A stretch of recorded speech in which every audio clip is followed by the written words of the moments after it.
Coming out tonight, there's crappy weather. I do work with a group called We Are Change Colorado. It's totally voluntary. We used to do a whole lot of street activism, and we used to do a lot of political and intellectual discussion. We don't really do that very much anymore, and so I'm very thankful to have a group like this, because this gives me an outlet for that kind of thing. I really strived for a long time to keep our weekly meetings interesting and keep them intellectually stimulating, and we just don't do that as much anymore. And so I'm very thankful to have this group, and Josh and Kira for keeping this thing going when Justin's moving in and out. This is, boy, when I started researching this, I realized that I was biting off an incredibly large chunk of thought that has been being digested and theorized and talked about for a long, long time before me. So you have to forgive me if I don't create a terribly linear progression of thought here. But this is some stuff that has become very, very important, especially in American culture today. So let's jump right into this. Definition. I think it's fairly self-explanatory. I mean, we're all grown adults here. We all kind of know what identity means. And of course, a group is just any more than a single individual. Identity, a lot of identity really comes down to how you feel, how it makes you feel. Your hairstyle, your clothing that you wear, the music that you listen to, and the groups that you associate, it has a lot to do with feeling. Especially in early stages of your life, when you grow and mature into an adult, you start to make a lot more cognitive, rational decisions about the groups you want to associate with, and so the cognitive process is a much more important part of it. But then it's still, the group really is still about how you feel. So like, you can be a libertarian but not feel welcomed or feel comfortable in this group. I feel really comfortable coming to Liberty on the Rocks, and so the way that this group makes me feel good. So that's why I keep coming back. I've been coming for about 2 years now. But just because you're a libertarian doesn't mean necessarily that you're associating with this group here.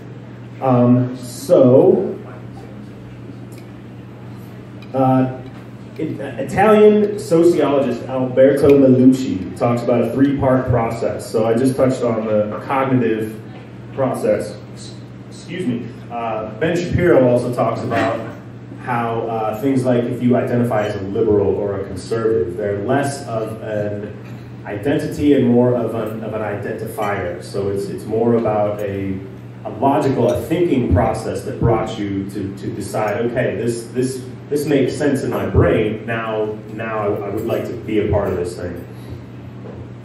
Step one, and then part two is activation of the relationships. So you show up to the group, and of course, what is a group besides individuals? There is really no such thing as a group. You can't put your finger on Liberty on the Rocks. I can put my finger on Johnny Hurley. I can put my finger on Josh. But the group is really, it's an idea. So when you go to activate that thing, it's about interacting with the individuals within the group. And then the third part is the emotional investment. Once you get to know people, then you have a deeper feeling about the individuals within that group. And the more you connect with the individuals, the better you feel about being a part of that group. Does that make sense? Yes. Everybody familiar with the trivium thought of classic trivium way of breaking down the whole world? We can actually flip those a little bit. So I think that you go through the cognitive process, and then when you come to a conclusion, I think the emotional investment starts there. So we go from our head to our heart to our actions. So we already feel a certain way about the thoughts that we have concluded, and then we put them into action by actually coming and meeting people and shaking their hands. You don't have to shake their hands, okay? Three-part process into the group identity. Many different types of groups, of course. So I want to go through some that are generally positive and beneficial, and others that are generally toxic, useless, and harmful. Nobody comes into this world without being a part of a group. Your family, your parents, obviously. You are the result of an intimate union of the smallest group, which is 2 individuals. Let's not get into test tube babies. It's a subject for another time. So being a part of a group, being a part of a family, and being associated with your parents is absolutely essential. If you do not experience physical touch and love and affection when you're born, you will suffer and die. I don't know if you know anybody who didn't get loved when they were a small child, but it can have devastating effects on the development of your identity later in life. So that's essential. It's very important. Group identity, and we're gonna get into the negative aspects and the horrible effects that it can have later. But of course, it's always about balance. This is a question I wanted to come to at the very end is what's a healthy balance of group identity? When you're born, you're a blank slate. You have no identity. And so you have got to impress upon other people. We're very social creatures. There are such things as hermits, people who live completely outside of society, away from everyone else, but that is extremely rare. Extremely rare. For the most part,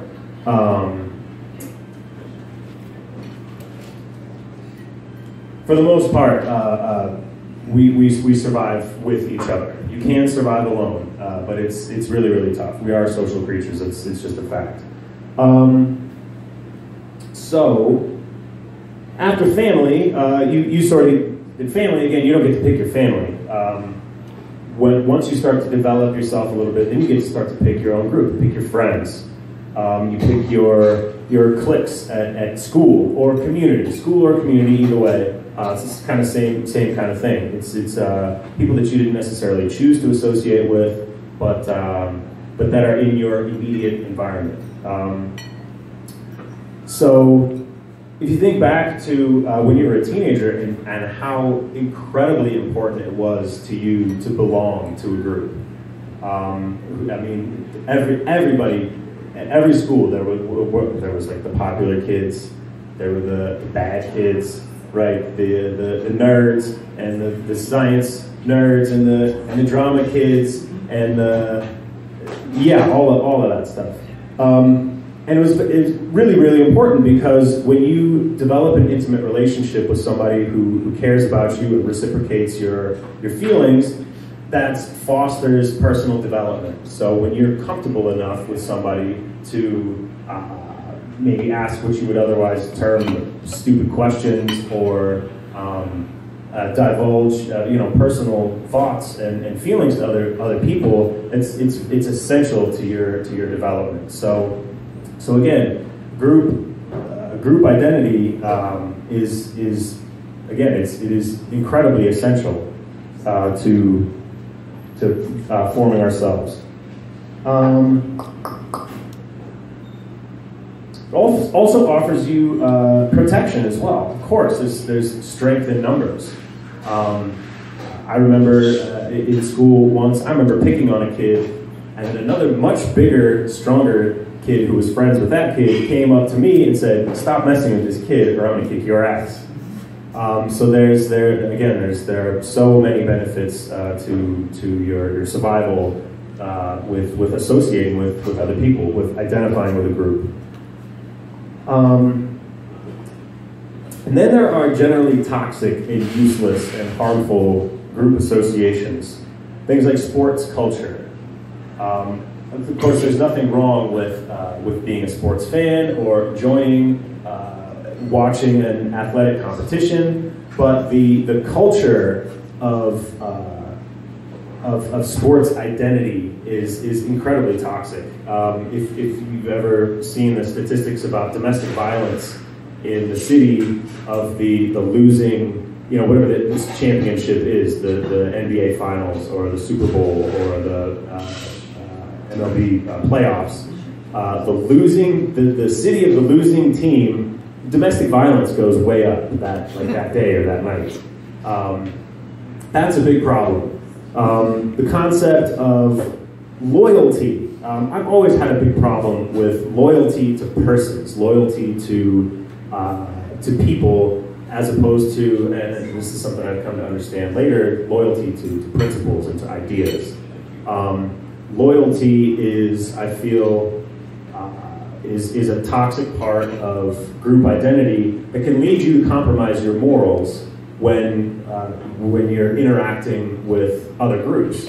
So, if, of course, you're not gonna lie or cheat or steal from your family, your friends, your inner circle, but you might feel like it's okay to do that to other people because you don't know them as well, you're not identified with them, you don't associate with them.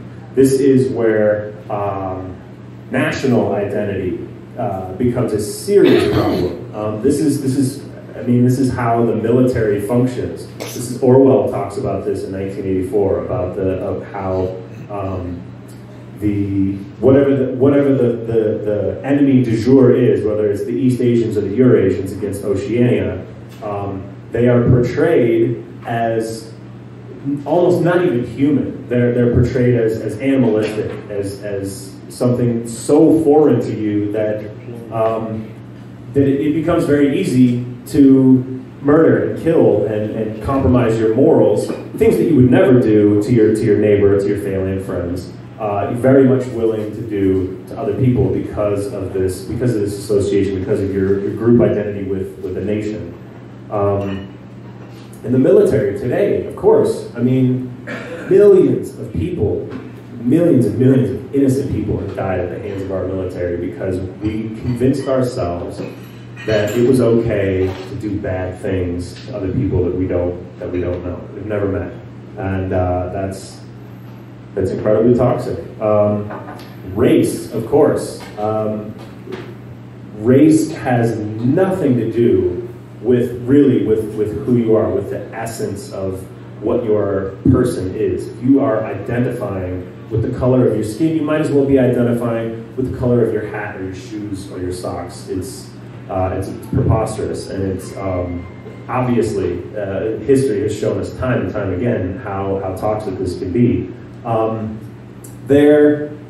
I can see there being value in it to some degree when African Americans, when we finally came out of slavery and we had the civil rights movement, they were, as a group, set back quite a bit from the rest of society. And so in the process of trying to establish themselves in culture as equals to everyone else, there was, of course, a benefit to saying, look, I'm black and you're black, so we have got to work together in order to make things better for us.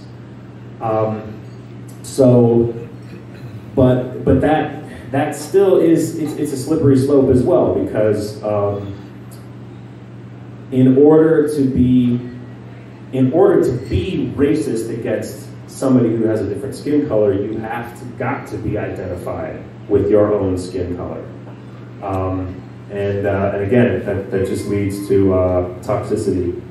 And so also class is another huge group distinction that people make for themselves. So if you think of yourself, or you are a rich or a wealthy person, it'd be easy to identify with that group and only ever spend time with other rich and wealthy people. And that, I think, disconnects you from reality. It disconnects you from actually most of the rest of the population of humanity. Wealthy is a very small percent of people out there. And also, excuse me, Goose Island IPA is delicious. If you think of yourself as a poor person and you only ever hang out with other poor people, that might also keep you from creating wealth, from breaking out of that and getting any further in life. Not to say that poor people aren't going anywhere, but again, just another problem with the group there. So, what is the toxic result of group identity that we see today? The biggest one that is just poisoning everything today is, of course, identity politics. And it goes something like this. So you only think that way, you only hold those views because you're a white, male, straight, American, upper class, whatever. You're a nerd, you're a Broncos fan, you're a preppy kid, you're whatever. And so that's the reason that you're a libertarian, or you're a liberal, or you're a communist, or whatever. I really did want to get more into how labeling is also another way to sort of marginalize people and identify people as a part of another group, and to sort of separate yourself. Joanna Williams, Dr. Joanna Williams. Anybody heard this woman? She's brilliant, brilliant author, commentator. She's a lecturer at the University of Kent in the UK. She compares identity politics, or likens it to narcissism. This is a very interesting way to look at this. If you think that my political views have something to do with my skin color, with my gender, then it is about a group, but it is rooted in an obsession with an arbitrary aspect of yourself. So again, it's just as silly as saying, well, I'm only going to hang out with people who wear blue shirts, or thin-rimmed glasses, or what. It's ridiculous things like that. It's narcissistic. It's very selfish, and I want to very lightly tread on this next topic here, but the whole thing about transgenderism, the basic idea behind that, of what the movement is trying to achieve today, basically says the whole world should be punished for not going along with my identity, for not accepting me, for a very arbitrary distinction about yourself, your own identity. It should have nothing to do with politics. What exactly is politics? Politics it's a big should be about winning people over to your side with ideas, not because of the distinctions that you have made about yourself as a person, but because of the strength of your thoughts, of your ideas, of your logical process, which your shape of your genitalia and the shade of the pigment in your skin has nothing to do with ideas, with logic and reason. Let's see. When we use identity politics, then of course you're personally invested. If somebody disagrees with your politics and you are using them as part of your identity, then when people disagree, it's offensive to you personally. Oh, you don't agree with my politics because you don't like straight, white, libertarian men. And I will be honest, I have fallen into that trap as well. Oh, you're against these ideas because you don't like me. That's garbage. That doesn't serve anybody, and that's really not what politics should be about at all. Let's see, Sam Harris. Everybody knows who Sam Harris, more or less. People familiar with Sam Harris. He's an author. He's also a neuroscientist. I just discovered that. It's really cool. Big time atheist. Debates against theologians a lot. He's considered one of the four horsemen of the atheist community, along with the late Christopher Hitchens. I can't remember the other two, but anyways, he mentions that identity should be irrelevant to politics, like I said, or to reasoning honestly about facts. Your life experience, generally, life experience is not relevant to to logic and reason, to facts. In some instances, you might be able to say, if someone's arguing like, oh, all Jews do this, and then you say, oh, well, you know, actually my mother's Jewish and she doesn't do that kind of thing. In those sort of very specific instances, your life experience can be relevant to a political discussion. But the fact that I've ever been arrested or beat up in high school or anything like that is not relevant to ideas, to the battle of ideas. So again, back to the question I posed at the beginning, and I'd like to go ahead and open this up to discussion. Oh, did I just kill 10 minutes? 10 minutes? I don't know. Let's go ahead and talk, because I'll feel a little bit more comfortable if I'm engaging the group. So, what's a healthy balance? How do we strike a healthy balance? How do we, if group identity is something necessary, but also can become, you know, the bane of the world, how do we strike that balance? How do we find a good happy place to rest in, where we're doing good for ourselves and we're doing good for our community? Yes. So, is pure liberty even possible, where you'll never be seen as 100% individual because you will always be associated with some groups? Or do you think the tribalism of some, you know, will fade away at some point? Again, and this is something that Ben Shapiro mentions as well. If you are like dogmatically, purely libertarian, and you believe that the only thing that matters is the individual and individuality, I think you're fooling yourself. Because again, we're social creatures, and I mean, look, there's 30 of us in a room right now. Like, there is a sense and a purpose to community. I do believe that there is some level of objective morality, and so even if we all see ourselves as strictly as individuals, there's always some sort of community involvement. There's always some sort of interplay between people, and that is only to our benefit. I mean, you know, we would not have accomplished the feats that we have today without working together. I mean, roads and science and all that stuff. It's all a group effort. Yes, sir. I'm thinking about psychology. Can you comment on the desire to belong to a particular group versus or in concurrence with the proper development of one's self-esteem? Yes, absolutely. Everybody wants to belong. Everybody wants to be a part of a group. I saw this over and over again at We Are Change. We had lots of very strange, awkward, sort of seemingly marginalized or quiet or reserved types of folks coming through, and really being thankful that there was a group who was willing to accept them and understand them, or try to understand them.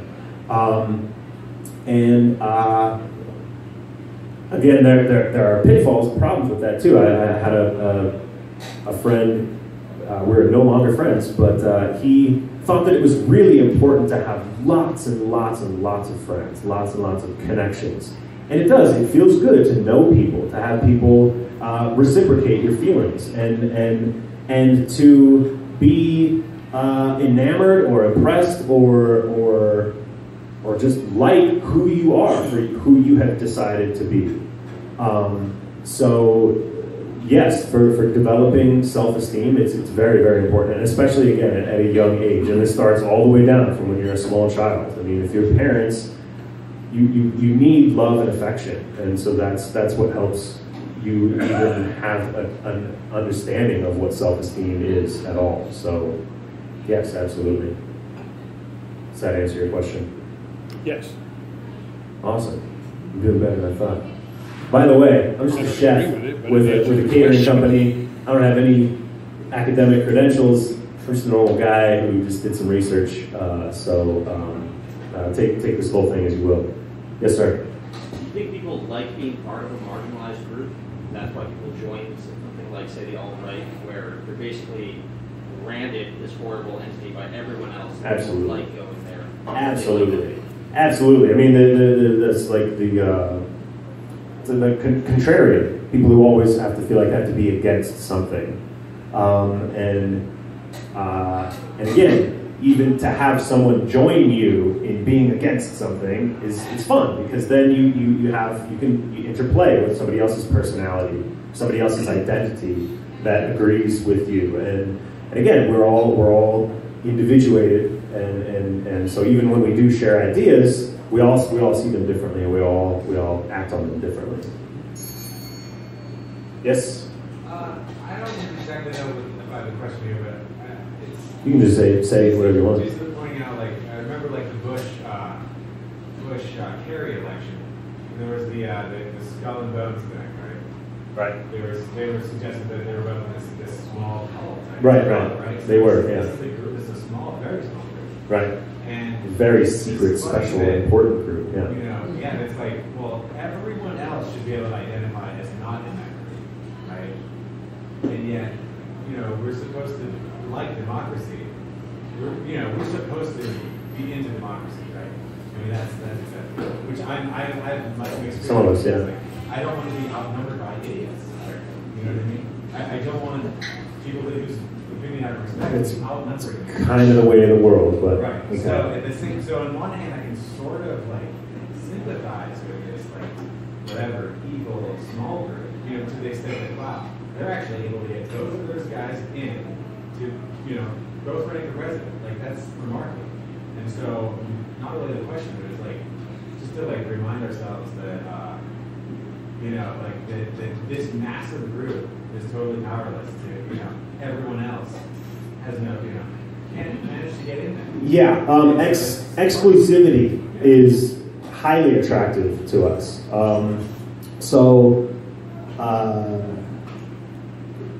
The harder, or the seemingly the more difficult it is to get into a group, the more special you have to be, the more special you will feel if you're accepted into that.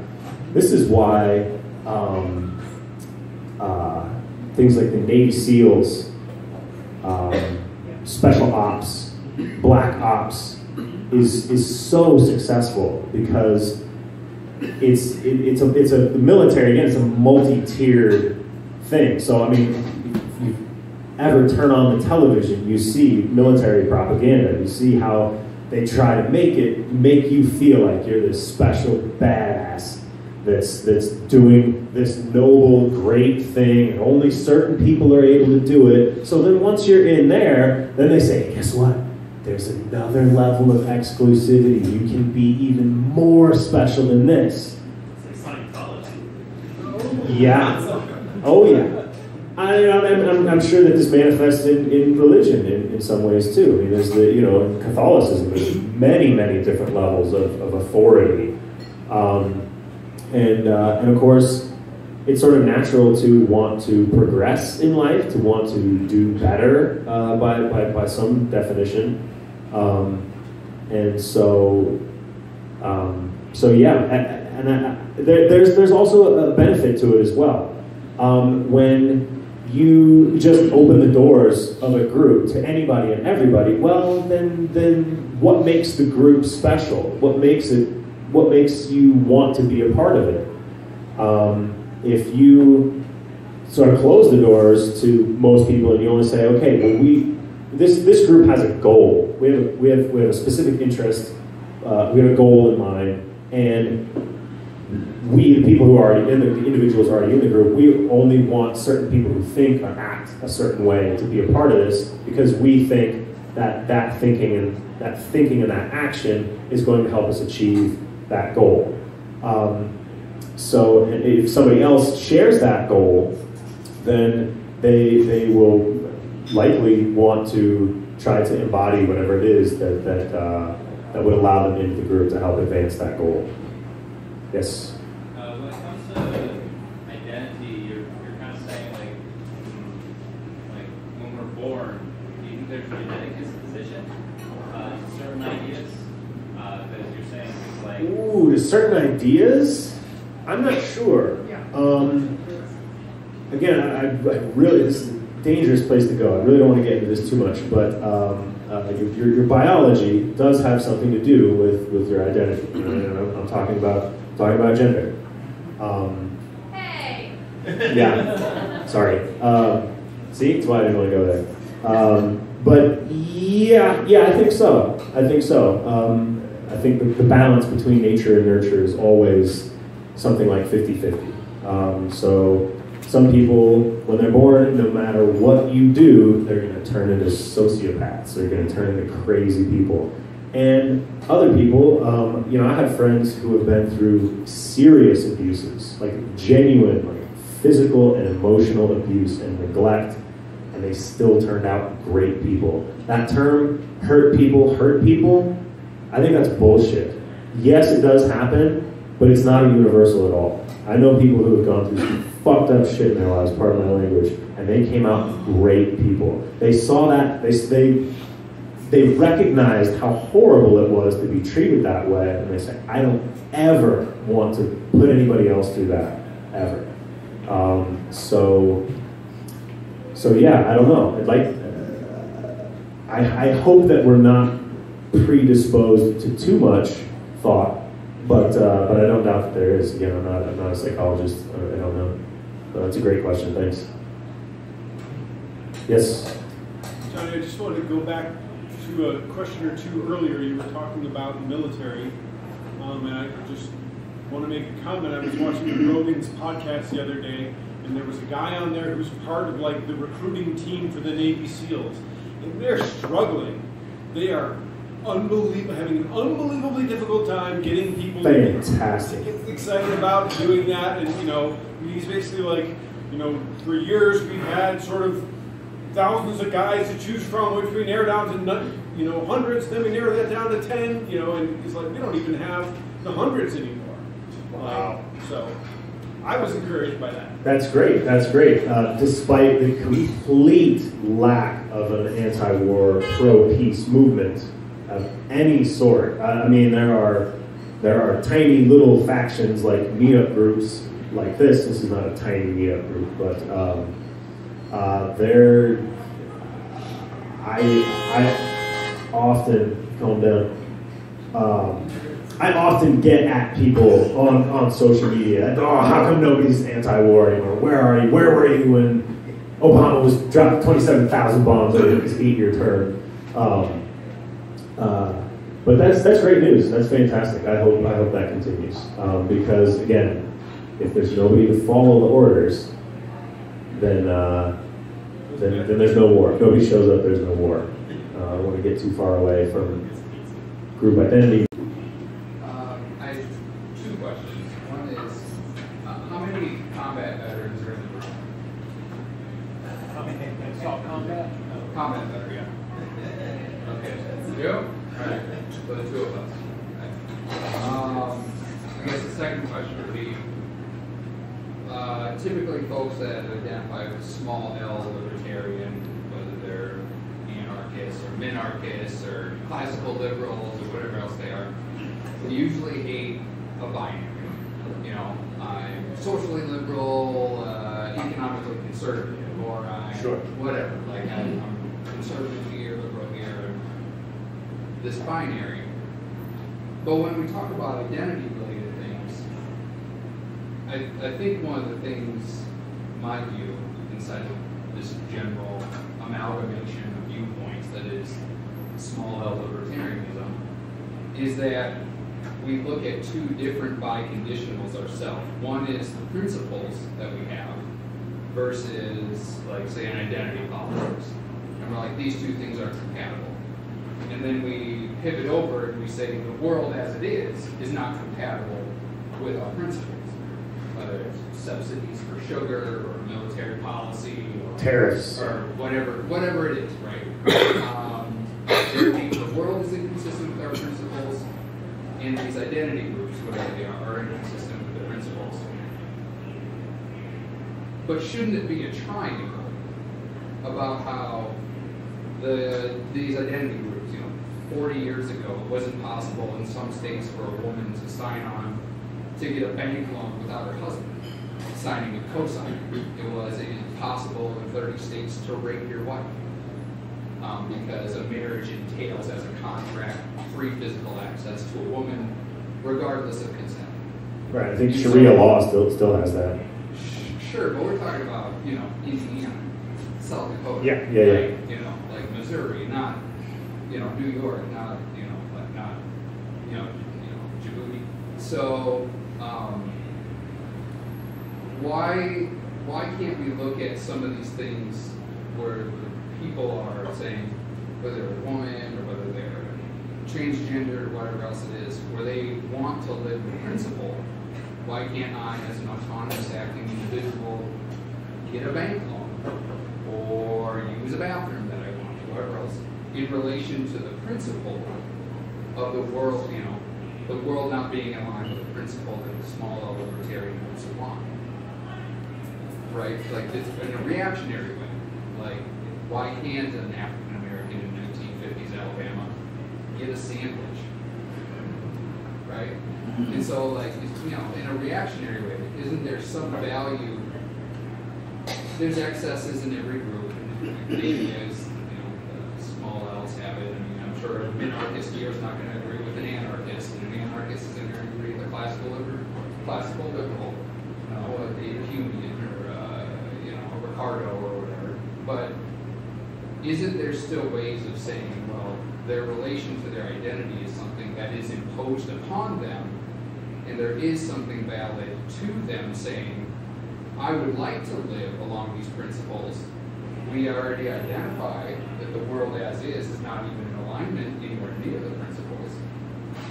Why can't we help them get along to making the world as it is along our principles? Okay, you just touched on one thing that I think I can comment on there. You know what I mean? Like the triangle, not two different by condition. Well, when you not sure I'm understanding you all the way, but when you said that sometimes your group identity is imposed upon you, I do get that. There's, a lot of American racism was a matter of, we're the dominant race here, we're the majority of the population, so you black people have to do something else and get fucked. But I still believe that ultimately that thinking is rooted in identifying yourself as a white person, as something different from that. Sure, but I would say that with the principles, you can imagine we could all be seeing like your ability to own property, your ability to freely traverse through public space, your ability not to feel the illness of force of power and state against you, whatever else it is applicable to all human persons. Yes. Right. So we can agree on that. That's what the Constitution said. That's what the Declaration of Independence said. It didn't affect. The effect is a little different, but you can take it upon natural law or power. Sure. Okay. Sure. Too. That's not a moral system. But why? But with these groups, when they do say things that are wholly consistent with principles that we would like, and then just address the specific pivot points to where we may have thick quandaries where there are two rights, equal rights in conflict, like a religious liberty versus a speech issue, or those are hard, thick issues because they're two equal, autonomous human beings doing something that maybe the group has to try and reconcile.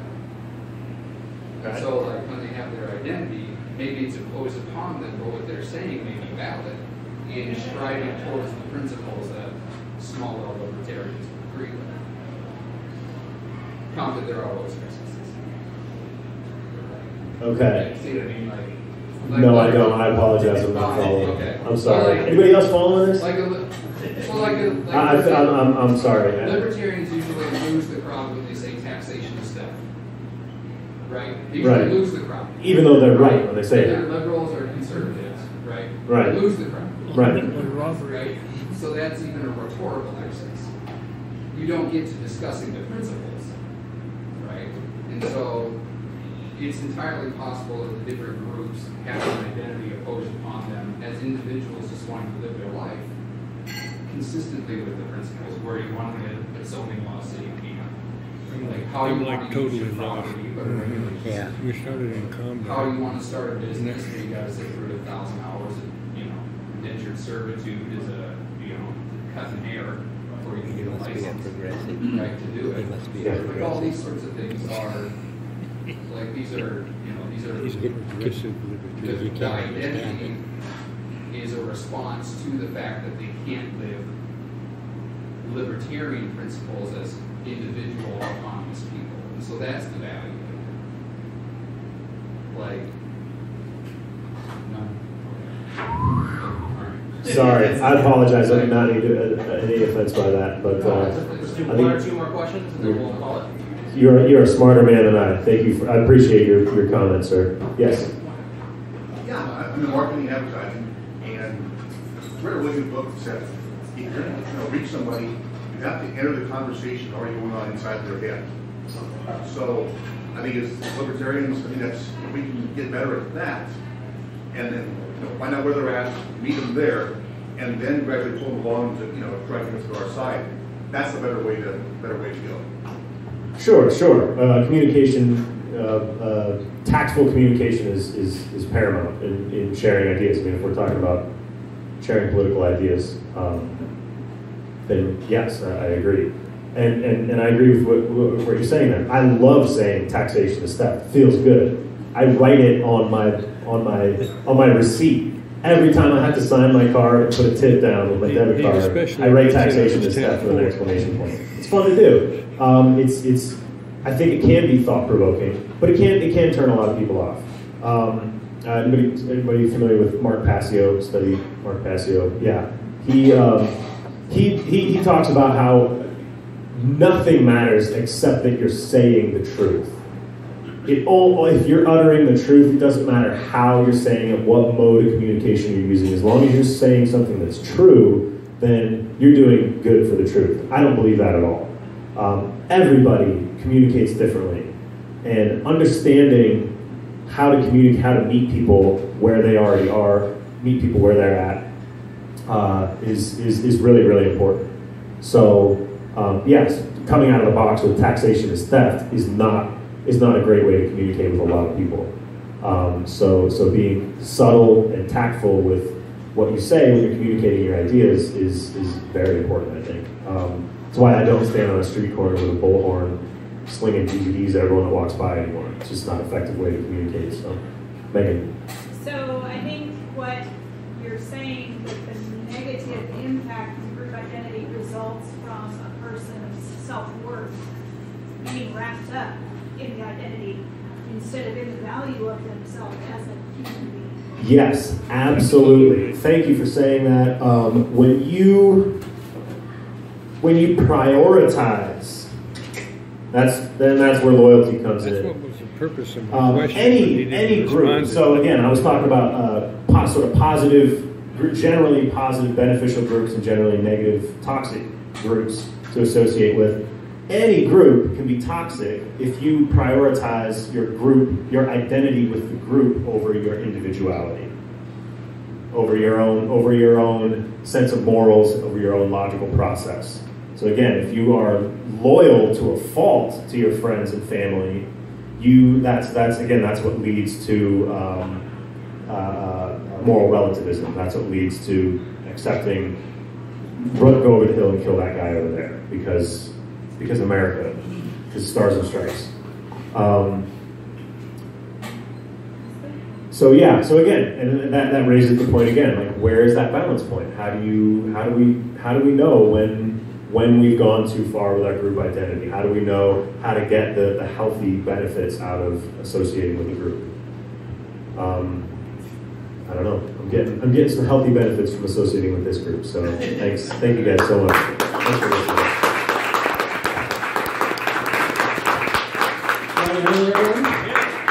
Thanks for coming out. We will be back in 2 weeks. We'll be talking about the wars in the Middle East. So everybody drive safe and keep fighting the state. Yeah.